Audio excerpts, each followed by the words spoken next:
Welcome to our NSKC Academy. எங்ககிட்ட வந்துட்டு online courses, tuitions, computer courses, day care எல்லாமே அவைலபிளாக இருக்குது. இப்போ நம்ம என்ன பண்ணிட்டு இருக்கோம்னா கிராமர் பற்றி கொஞ்சம் கொஞ்சமாக பார்த்துட்டு வரோம். இப்போ நம்ம இருந்துட்டு 10th standard grammar question answer பார்ப்போம். ஸோ பேசிக் 8 கொஸ்டின்ஸ் எடுத்துருக்கேன். ஸோ அதை மட்டும் நம்ம இப்போ பார்ப்போம். இப்போ வேர்ப் ஃபார்ம், இப்போ கொடுத்துருக்க சென்டென்ஸில் கரெக்டான வேர்ப் ஃபார்ம் எதுவும் பார்ப்போம். இப்போ ஹீ டேஷ் டு ஸ்கூல் எவ்ரிடேன்னு இருக்குது. ஸோ இதில் வந்துட்டு கோ தான் சொல்லுவீங்க எல்லாரும். ஆனால் இதில் வந்து நம்ம என்ன போடக்கூடாது, கோ போடக்கூடாது. ஏன்னா இந்த ஹீ அப்படிங்கிறது வந்துட்டு நம்மளுக்கு தேர்ட் பர்சன் சிங்குலர். இது வந்து தேர்ட் பர்சன் சிங்குலராக வந்தனால இங்கே வந்து நம்ம என்ன தான் போடணும், கோஸ் தான் போடணும். ஏன் இது தேர்ட் பர்சன் சிங்குலர்னா ஃபர்ஸ்ட் பர்சன் வந்து என்ன சொல்லியிருப்போம், ஐ சொல்லியிருப்போம். செகண்ட் பர்சன் வந்து யூ, தேர்ட் பர்சன் வந்து ஹீ, ஷி, இட்டு, டே, இது எல்லாமே தேர்ட் பர்சன் சொல்லியிருப்போம். ஸோ அப்படி வந்தனால கோ அப்படிங்கிறது வந்துட்டு இந்த பக்கம் எப்படி மாறிடுச்சு, வேர்ப் ஃபார்ம்ல கோஸ் அப்படின்னு சொல்லி மாறிடுச்சு. அப்படின்னா he goes to school every day. இப்போ அடுத்த சென்டென்ஸ் என்ன கொடுத்துருக்காங்கன்னா ஐடென்டிஃபை த நவுன் இந்த சென்டென்ஸ் கொடுத்துருக்காங்க. இப்போ கொடுத்துருக்க சென்டென்ஸை நம்மளுக்கு நவுன் என்னன்னு கண்டுபிடிக்க சொல்லியிருக்காங்க. So the dog is barking lovely. So பார்க்கிங்கிறது வந்துட்டு வேர்பு, லவ்லி அப்படிங்கிறது வந்துட்டு அட்ஜெக்டிவ்ஸ் அல்லது ஆப்ஜெக்ட்ல போயிடும். அப்புறம் இதில் வந்து நவுன் அப்படிங்கிறது என்னதுன்னா டாக்கு.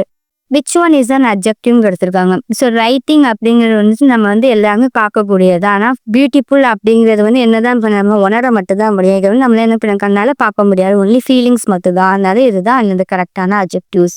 இப்போ சூஸ் த கரெக்ட் ப்ரிப்போசிஷன் இருக்குது. இப்போ we will meet you days morning கொடுத்துருக்காங்க. வி வில் மீட் யூ டேஸ் மார்னிங்னா we will meet you on morning. Which sentence is the past tense? She eats an apple, she ate an apple கொடுத்துருக்காங்க. So இது வந்துட்டு verb 1 ஃபார்மில் வந்துட்டு ஈட்டுன்னு இருக்குது.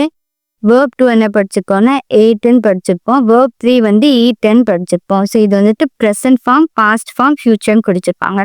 ஸோ இவங்க கொஸ்டின்ஸ் என்ன கேட்டிருக்காங்கன்னா which sentence is the past tense தான் கேட்டிருக்காங்க. ஸோ பாஸ்ட் டென்ஸ் அப்படிங்க என்ன இருக்கு, எயிட்டு. அப்புறம் இதுக்குள்ள ஆன்சர் வந்து என்ன, சி ஏட் அண்ட் ஆப்பிள். அதுக்கப்புறம் fill in the blanks with the correct articles. So he bought dash and umbrella கொடுத்துருக்காங்க. So he bought dash and umbrella அப்படின்னு இல்லை என்ன போடுவோம், நம்ம ஏ போடுவோமா and போடுவோமா, யூ வந்திருக்கு. ஸோ வவ்வல் சவுண்ட் வச்சு வந்துச்சுன்னா இங்கே என்ன தான் போடணும், and தான் போடணும்.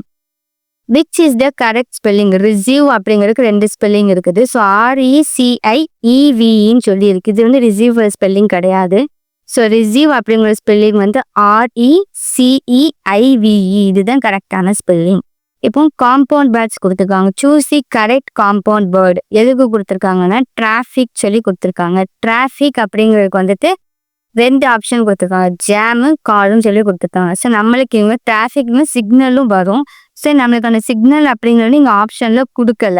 ஸோ அது கொடுக்காதனால தான் நம்மளுக்கு இப்போ 2 ஆப்ஷன் தான். சிக்னல் கொடுத்தாங்கன்னா டிராஃபிக் சிக்னல் தான் போடணும். ஸோ இங்கே சிக்னல் நம்மளுக்கு கொடுக்கல. அதனால இங்கே என்னதான் ஆப்ஷன் கொடுத்துருக்காங்க, ஜாமும் காரும் தான் கொடுத்துருக்காங்க. அப்படி இதுக்குன்னு ஆன்சர் வந்து என்ன சொல்லுவோம், டிராஃபிக் ஜாம் தான் சொல்லுவோம். சப்ளிங்களுக்கு ஒன்று டிராஃபிக் ஜாம்.